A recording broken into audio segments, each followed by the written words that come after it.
Next. Okay.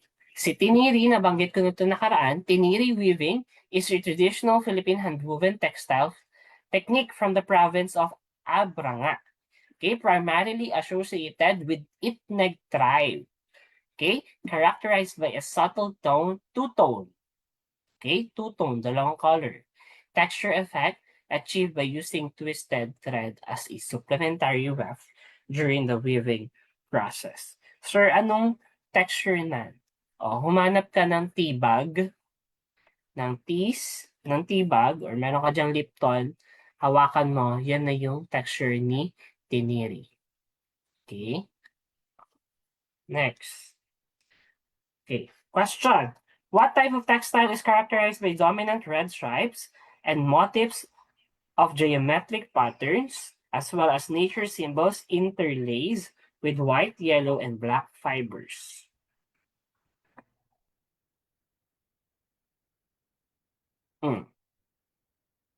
What type of textile is characterized by dominant red? Saan natin ito madalas nakikita?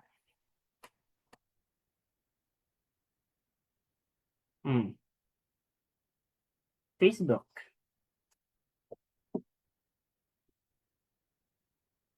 Oh, may na ba kayo? Okay. The answer here is Kalinga. Hindi pwedeng si Bondok because si Bondok, gumagamit siya ng yes, ng geometric patterns or designs, pero not dominated by red. Okay? Not dominated by red. Si Ikat naman, tumutukoy siya sa weaving technique involving tie-dyeing. Okay? Si Ginamat naman, it is an Ilocano textile often used for blankets. Okay? Iba ang patterns niya. Okay? Blankets. So, very good. Letter D, Kalinga.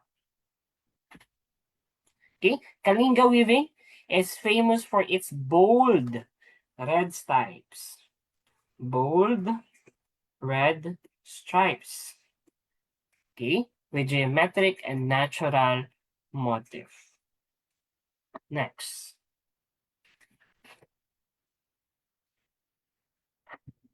What are these brightly colored beads used for wedding and other important occasions in province of Ifugao? Ano yung tsura na?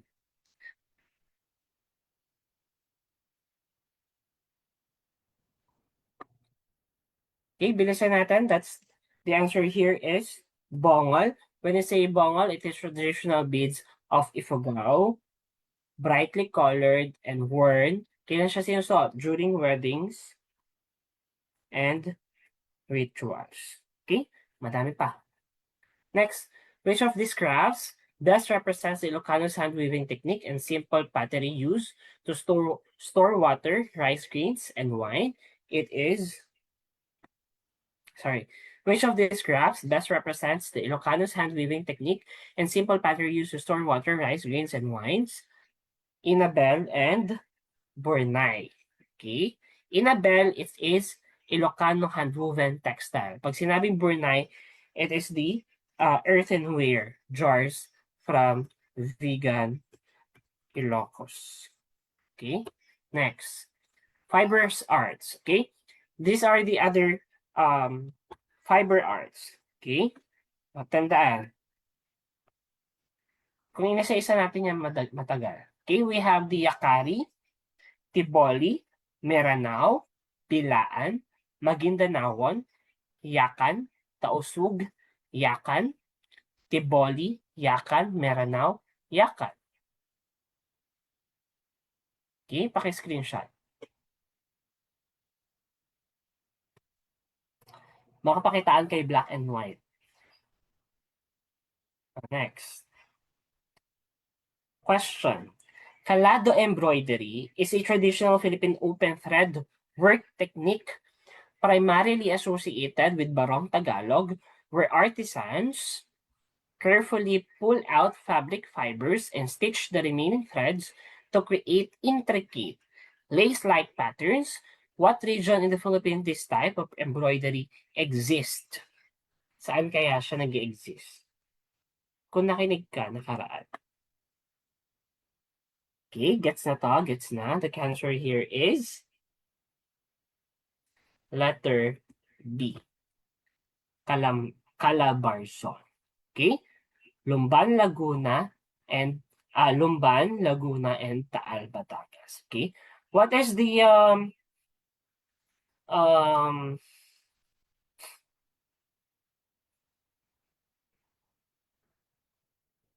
um the embroidery capital of the Philippines? Embroidery capital of the Philippines?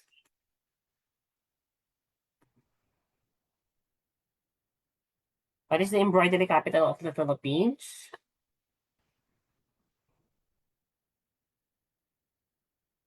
Okay. Yes, Laguna. We're in Laguna. Laguna is a province. What capital? Lumban, Laguna. Okay, next. Where in the Philippines can you find barong and balisong as common functional arts?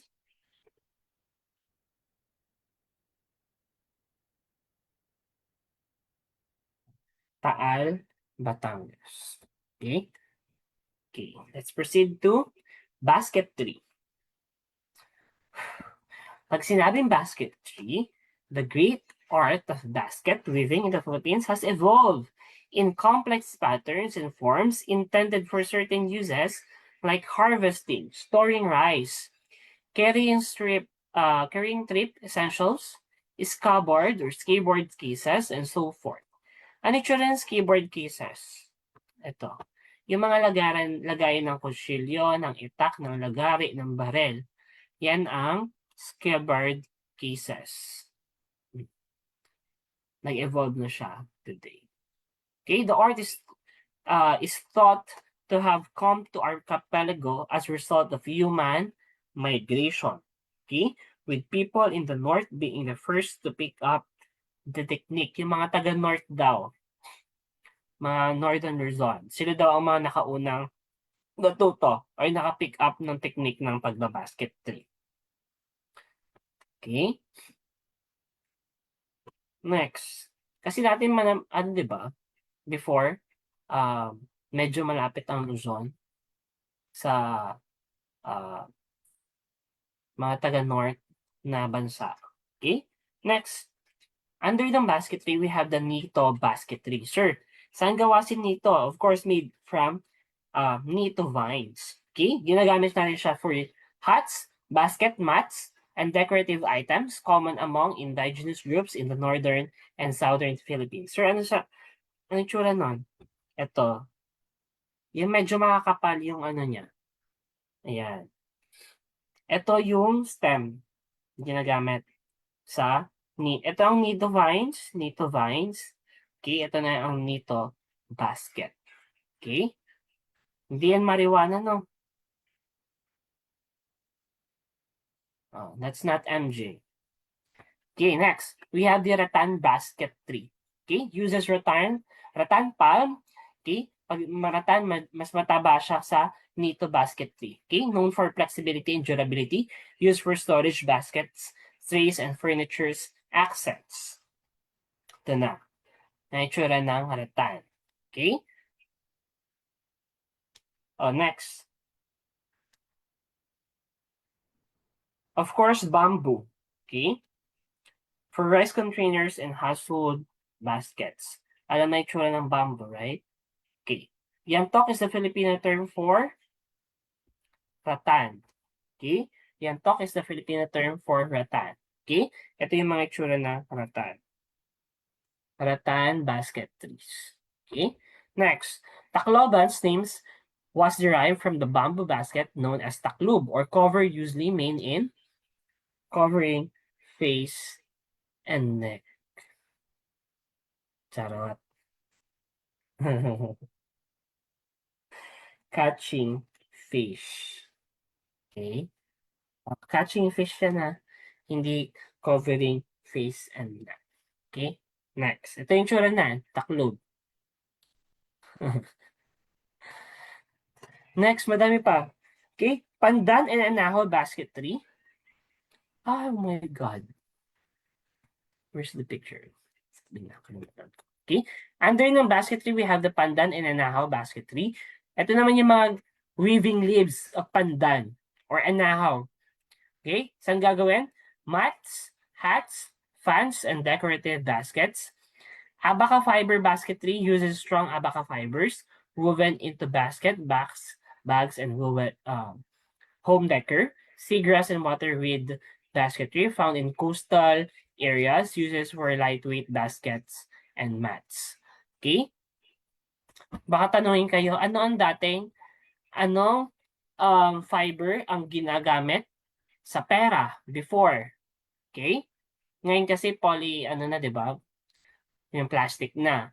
Anong sagot? Bakit bumaba ang industry na to? Abaca. Okay? The correct answer here is abaca.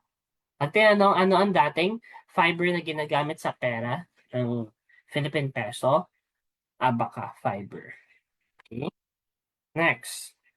Carving, the art of carving in the Philippines focuses on wood carving and folk non-clay sculptures. Okay? Wood carving, indigenous wood carving is one of the most notable traditions art in the Philippines. With some crafts in various ethnic groups date back prior to Hispanic arrival, with perhaps the oldest surviving today are fragments of wooden boat dating to 30. Ito na, ang balangay pala wood carving, yes. Ito yung tinutukoy niya dyan. 320. Okay? So maganda yung pagkakaano ng sentence, no? Sabi niya dito, with some crafts in various ethnic groups date back prior to Hispanic arrival. Kaya nakakabwisit kasi minsan, wala nang identity yung Filipinas, no? Lahat na lang ng words, definition, pagkain, nire-relate nyo sa from the Latin word, from the Hispanic word, influenced by Spanish people. Kasi may isang professor from the UP nagsabi, kaya daw hindi, parang walang self-identification Pilipinas halos sa lahat ng bagay. Kasi parang according to lahat. According to Spanish, according to. Dati pa naman meron, alam na natin yan. Ganun ba tayo kabobo para inantay pa natin sila makarating at natutunan natin yung bagay na yun. Hindi ba pwedeng alam na natin yung bagay na yun bago pa sila makarating? Dapat ganun yung mga definition ng mga ginagawa or mga sinusulat sa libro. Lahat na lang kasi according to, pati yung adobar, which is to marinate. Ano yun? May adobo na before. Okay?